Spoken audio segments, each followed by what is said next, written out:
Okay, last one for today. We said that at some point we talk about balance, and balance is so much picked up in the other fundamentals, momentum for sure, but also as we're going to talk about timing, that quite often I don't deal with it as its own issue.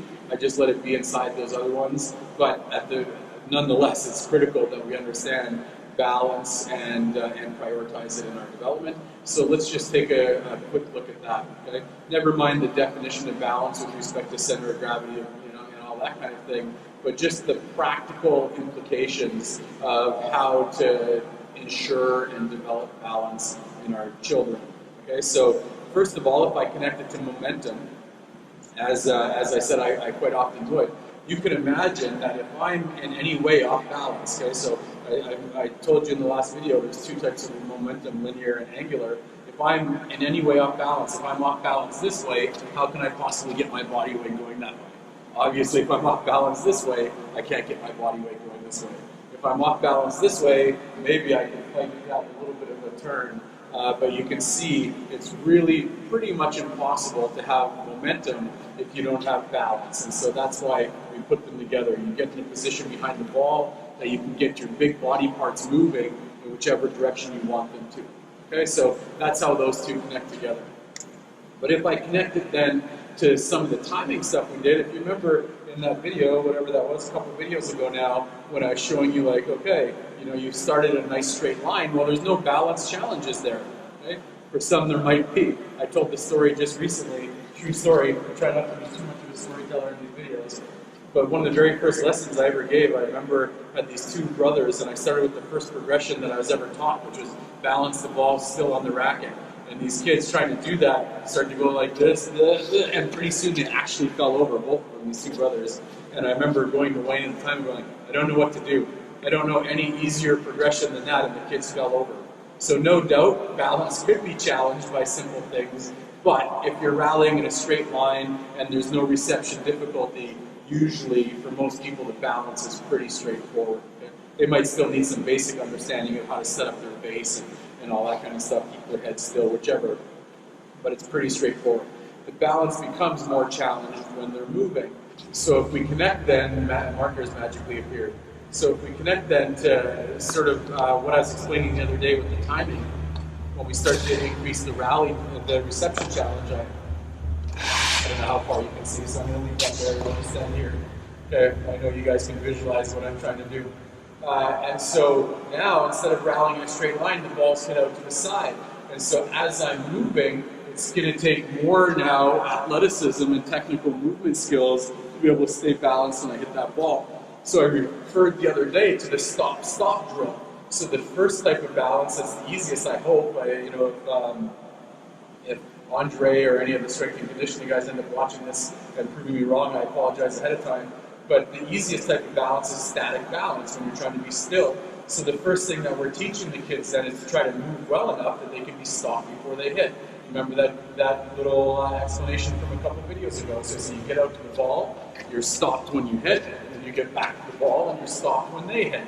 Okay, so we try to work on this stop type of feeling to promote the balance when they're hitting. Okay? When we're doing that, I always like, there was a Nick Bollettieri video years ago when he did a series of videos, and he talked about footwork, and he made the analogy of a bicycle. And so in a bicycle, I can't remember the order of it, I should remember by now, but I think if it's in first gear, is that the one where the pedals pedal really fast, but they don't actually send you very far forward? So it's lots of foot movement, but very little bicycle movement. And then if you're in 10th gear, I hope it's that, it could be the opposite, then you're pushing much slower, your feet aren't moving as much, but you're going much further. So I like to put the marker down, as you see here, and there would be one on the backhand side too. But in the end, I say, okay, we need to have that 10th gear type of footwork to get out of the marker. So you can see that I'm not taking 15 steps, I'm taking the biggest step I possibly can and clearing into the area of the ball as quickly as I possibly can. Okay, so that's that 10th gear footwork. Then when they're around the ball, then they can go into the first gear footwork of smaller little steps and being adjusted.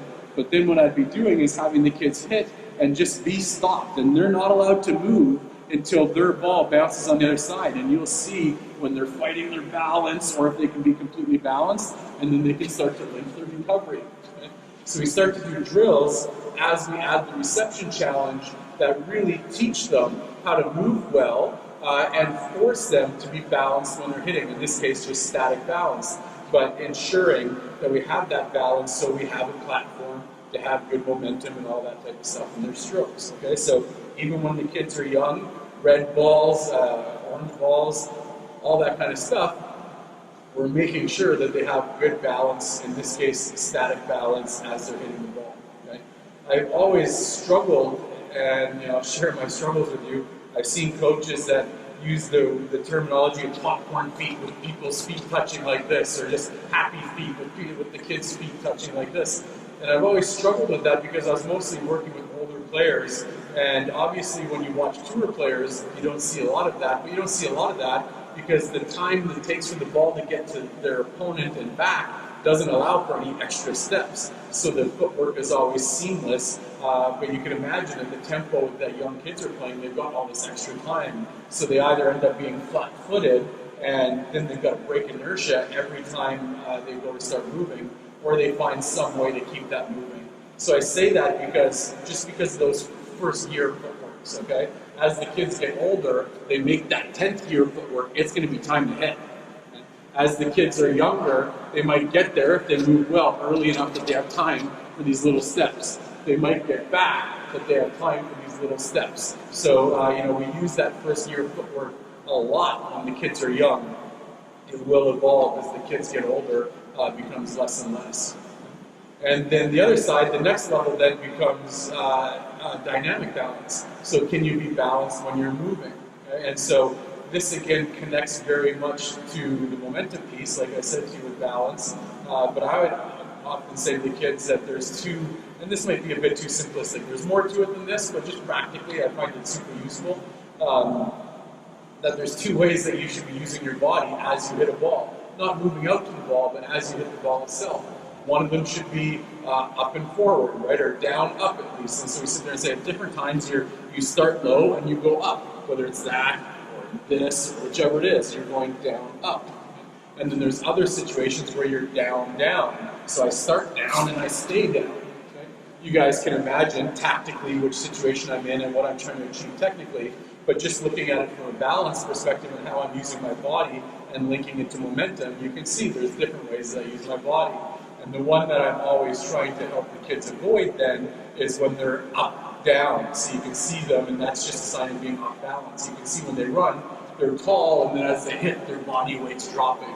So I think that's a really good thing to be observing, just watching the kids now dynamically when they're having to hit on the run. Are they able to hit after the run, or after they run, they can push back up and go?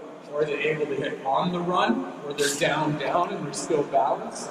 Or when they're moving and hitting, are they always going up, down, which is obviously a sign of poor balance and is going to absolutely kill their momentum and their rhythm and all that other kind of stuff. Okay, so I hope that's starting to connect the dots on those different fundamentals.